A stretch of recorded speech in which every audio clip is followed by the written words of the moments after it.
As Election Day gets closer, forecasts and election coverage gets louder and louder across news media. 3 weeks and 2 days to Election Day. Joe Biden in the driver's seat. The margin here, both in our poll, an 11-point lead for Joe Biden. New CBS News polls reveal a tight presidential race. Former Vice President Joe Biden with a lead over President Trump. In 2016, the same kind of horse race coverage made the nation confident in Clinton's victory. Two prominent forecasters even gave her a 98% chance of winning.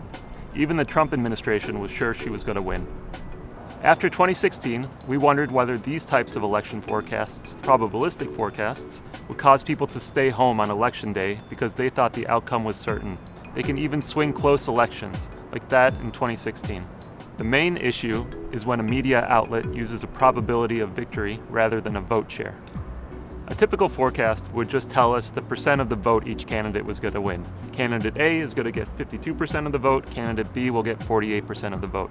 The problem is when we translate this into probabilities. If I told you that candidate A has an 84% chance of winning, that might convince you to stay home on Election Day. But in reality, that candidate may only be 2 percentage points ahead in the polls. But the consequences go beyond turnout.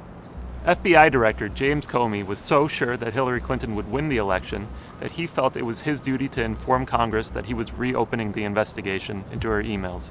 At around the same time, the Obama administration's confidence in a Clinton victory was one factor in deciding to give a muted response to Russian intervention. This type of coverage encourages political hobbyism, where politics morphs into sport and is followed for the sake of amusement rather than the betterment of society. Although forecasting can be a fun way to engage with politics, its negative implications for democracy are clear. If forecasts confuse voters and turn people into political hobbyists rather than engaged citizens, then we need to reconsider their role in political discourse.